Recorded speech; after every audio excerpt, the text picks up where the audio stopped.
before Congress sends the final 2019 National Defense Authorization Act legislation to President Donald Trump, lawmakers should improve upon certain areas. In June, the House and Senate passed their individual versions of the 2019 NDAA and started to conference to work on the differences in their bills.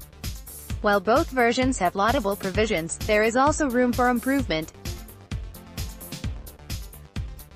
The NDAA is one of the few pieces of legislation that have passed reliably in the last 55 years, and the 2019 version of the bill will set the trajectory of our current military rebuilding effort. One good change is the increased funding for the Defense Department. Currently, the base discretionary budget will go from $626.4 billion to $639.1 billion. The increase in funding will greatly help rebuild the U.S. military by funding important training, spare parts, facility sustainment, and purchases of critically needed equipment. Another welcomed feature is the support of the findings of the Nuclear Posture Review, which will invest in the development of a low-yield, submarine-launched ballistic missile, as well as the continued modernization of the U.S. nuclear deterrent. Modernization is needed because the average age of U.S. nuclear warheads in 2015 was 27 years, and the last time we tested a nuclear weapon was 1992. Among the areas that should be reworked is end strength. The President requested the authority and funds to regrow the military from the cuts made under the Obama administration. President Barack Obama's cuts brought the Army to the smallest size it has been since 1940 and the Navy fleet to the lowest it has been since 1915. The Trump administration requested a 24,100 active personnel growth to undo that. The House supported this in their NDAA, but the Senate did not.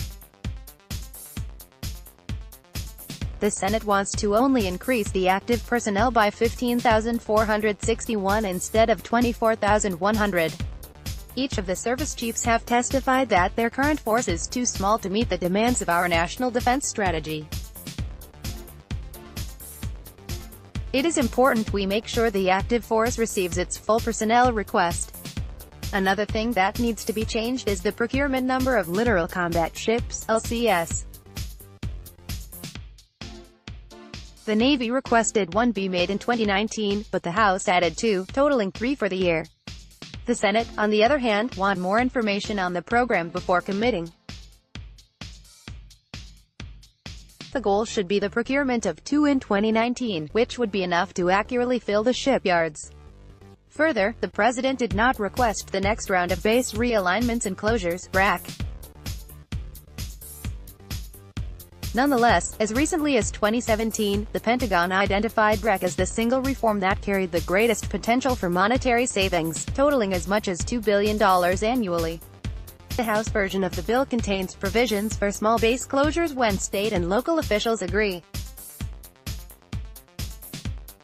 The provision is unlikely to be leveraged as these closures would also have to go through Congress, providing many veto points to prevent closures.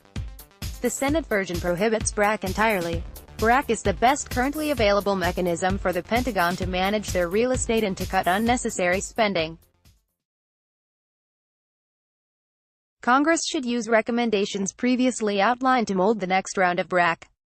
As lawmakers start to conference on the 2019 NDAA, they have the opportunity to further improve the legislation and make sure that the Department of Defense is getting the most value possible out of the taxpayers' dollars. The 2019 NDAA can accomplish both of these tasks by following some of the recommendations outlined here. This piece originally appeared in the Daily Signal.